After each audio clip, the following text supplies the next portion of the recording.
Okay, so we're diving into something really interesting this time. These are from the streams of Cenat and Ray, and well, it's not just them. Their friends and people they collaborate with are in there too.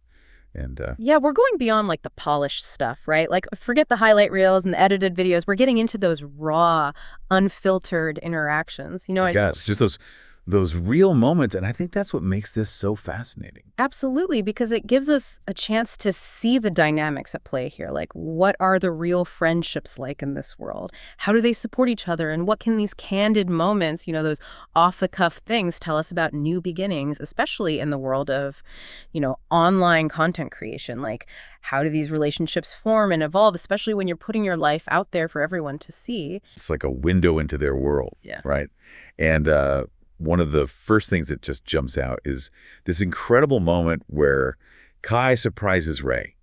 I mean, he's just gotten back from being away, and Kai hits him with a whole house in Atlanta. A house. I mean, just imagine seeing that happen live. I know, it's mind-blowing, right? And what gets is Ray's reaction. Yeah. He's genuinely overwhelmed. I mean, this isn't just like, oh, nice gift. This is a life-changing thing. And to have it happen with their whole audience watching, that adds another layer to it, right? For sure. It makes you think about those online relationships and how they can lead to something so huge, so profound. Yeah, like how does that even happen? It really makes you wonder about the depth of these connections. Like, what's the foundation of these friendships that can lead to that level of generosity? Well, and then Kai explains why he did it. And that's really telling. He said he wanted to do something big, something really significant for Ray's return. And he kept talking about this strong bond they have. He even said that Ray's been a blessing to him. That's huge right there. It's like this understanding that it's not a one-way street, It's not just one person giving. It seems like there's this deep mutual appreciation, this give and take that we don't always see. Yeah, that reciprocity. It makes you think about how they define success, too, Yeah. It's not just about individual achievement. It's about lifting each other up. It's a real example of community, right? And in the world of online content, where it's so easy to get caught up in your own thing, seeing that kind of mutual support is really refreshing. It is. Yeah. So after this huge surprise, the conversation shifts to who's going to be living in this new house with Ray. Yeah. And we get this list of names, Rakai, or as they call him, 3-1. And then there's Liz Punga.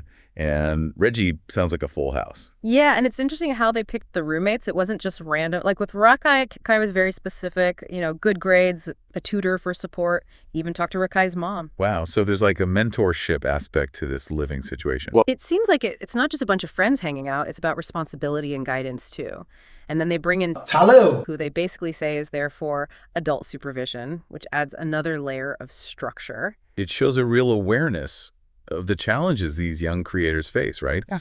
I mean, they're managing careers, public personas, and a lot of money sometimes at a really young age. And that can be overwhelming. For sure. And on top of all that, they're dealing with the normal stuff that comes with being young, relationships, figuring out who you are, all that. So having someone with more experience around someone who's been there could be a game changer. Absolutely. It's like they're trying to build in a support system. Exactly. A way to help them navigate all the crazy stuff that comes with this life. So then we get Des and Punga joining the house.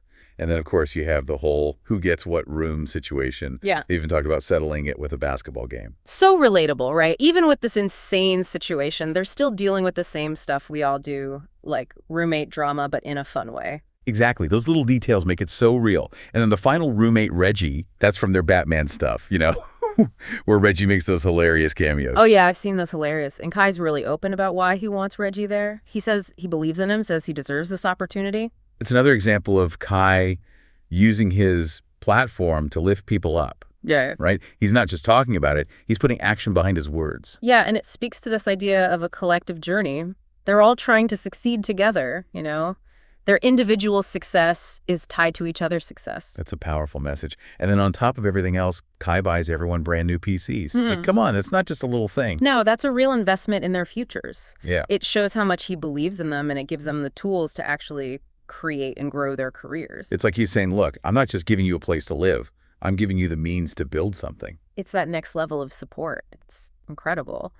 Then we see Kai stepping up, sort of like the house manager, going over the house rules with Rakai. Right. He starts off all chill. Yeah. This is y'all crib. Do what y'all want. But then the rules come out. I was going to say there's always a but, right? Yeah, but it's the classic roommate stuff. Keep it clean. Yeah. No busted-ass Air Force Ones lying around. He even said that. He called them out specifically, those Air Force Ones. Ha ha. Yeah. And then no holes in the walls. And if you do make a hole, you fix it. And everyone chips in for a weekly cleaner.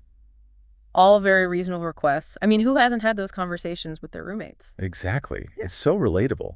It shows a sense of responsibility, right? Like he wants to maintain the space and make sure it's a good environment for everyone. When they get that little grace period, till Tuesday before everyone moves in, that's smart. Totally gives them time to adjust and figure out how things are going to work before it gets crazy. And then there's this totally random moment where Ray gets a housewarming gift, a custom-made Captain Taiwan suit. He's supposed to use it to recruit for like an international Avengers team. I was dying. That's so them, right? It's so weird and specific. It shows how close they are and how they use humor to connect. It's those little inside jokes that build that bond, and the audience is in on it too, which makes it even funnier. Yeah, it's like a shared language that brings everyone together. Yeah. So now let's talk about Ray being away for 4 months. He was in Japan and Taiwan dealing with visa issues. That's a long time to be offline. It is, especially when your work is online. How do you think that affected him? It had to be tough, right? I mean, their whole thing is about consistent engagement, staying connected with the audience, so being away for that long could really throw things off. And they joke about it, but his accent in English did change a little, which is understandable. Being immersed in another culture for that long, it's going to rub off on you. It shows how those experiences can shape you. And the whole visa thing, that's a real behind-the-scenes struggle that a lot of creators with international ambitions deal with. It's not all glamorous, There's real-world stuff to handle. It reminds us that there's a whole other side to this online world, and it's not always easy. It takes dedication and hustle to make it work. And what's really interesting? The big announcement wasn't just that Ray was back. It was the house, too. It's like Kai planned it that way to make it even bigger. Totally. Like he orchestrated this huge welcome back moment. It adds so much meaning to Ray's return. It's not just, hey, I'm back. It's, hey, I'm back, and we're starting this new chapter together. It's a fresh start. And then Ray talks about wanting to rebrand his community. He wants a whole new start. His community is called AGM Asian Goshen right now. He's throwing out names like Ray Kwong, Ray Nation. Makes sense right after everything that's happened. New house, new beginning. Why not a new name? It's like he's evolving. Totally. And it's including his audience in the process, which is smart. Yeah, it shows how much he values their input, and it makes them feel like they're part of the journey. Yeah. Then there's this hilarious moment where Kai starts questioning if Rakai and Shane are real. He's like testing him. I love that bit. Yeah. It's so playful. Like he's seen if Ray's changed at all while he was away. It's their way of reconnecting, that little bit of teasing, that back and forth that lets them know things are still cool. They even try to test the diamonds. And then there's the whole thing with the grills. Turns out those grills are real deal. $10,000 worth. That's a mic drop moment right there. Yeah. All right, still got it. It's that perfect little ending to the interaction.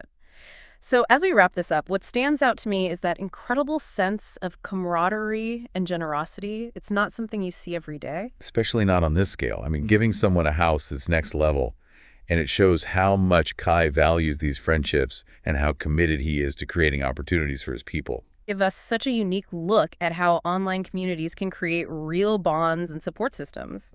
It's inspiring. It's not just about entertainment. It's about genuine care and shared goals. It's about building something together. And Ray's return really signifies that new beginning. He went through the visa stuff. He's back now, and he's got this amazing opportunity with his friends. It's exciting. It really makes you think about the power of these online connections and how they can shape lives and careers in such a big way. So here's a thought for you. What did you find most interesting about these interactions? Do you think this kind of community and support is becoming more common online, and what does it mean for the future of content creation? Thanks for joining us for this deep dive. Until next time, see ya.